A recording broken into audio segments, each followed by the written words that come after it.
Баршаңызға қайырлы күн достар, каналыма қош келдіңіздер. Бүгін сіздерге баклажаннан осындай қысқа арнап керемет салаттың рецептін бөлісетін боламын. Видеоны соңына дейін қараңыздар. Қажет затымыздың барлығын жуып дайындап аламыз.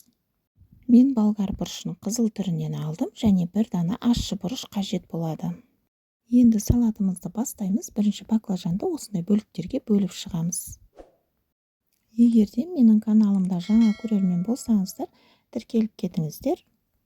Каналымда бұдан да басқа салат түрлерімен бөлістім, кіріп көрсеңіздер болады.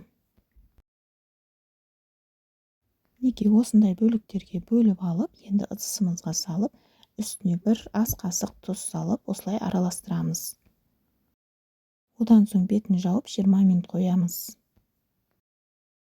Енді соусын дайындайтын боламыз. Мен помидор, болгар бұрышы, ащы бұрыш және сарымсақты мясорубкадан өткеріп алдым. Немесе блендерден өткерсеңіз де болады. Барлығын осылай ыдысымызға салып аламыз. Енді үстіне бір ас қасық тұз, одан соң 1,5 ас қасық қант саламыз. Енді қалауыңызша осындай 1 шай қасық ұнтақталған қара бұрыш салсаңыздар болады. Осындай кориандрдан салсаңыздар болады. Мен 1 шай қасық салдым.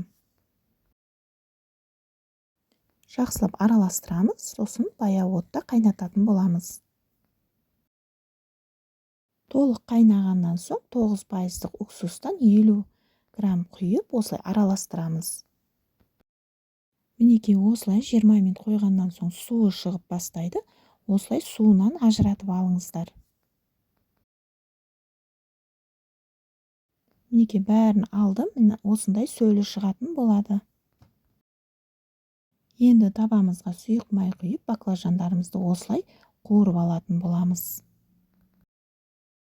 Баяу отта осылай екі жағы қызарғанша қуырып алатын боламыз.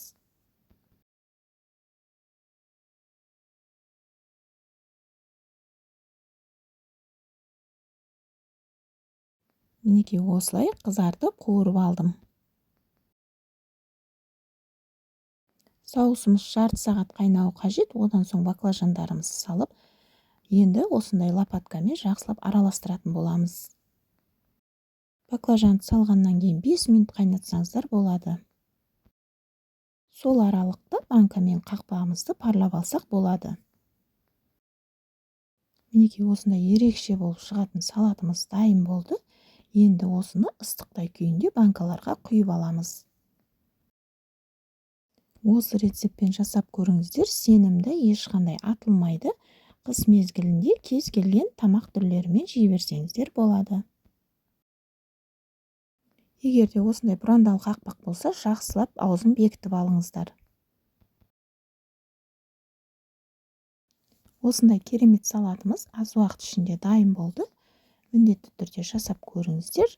Назарларыңызға рахмет. Келесі видеода көріскенше.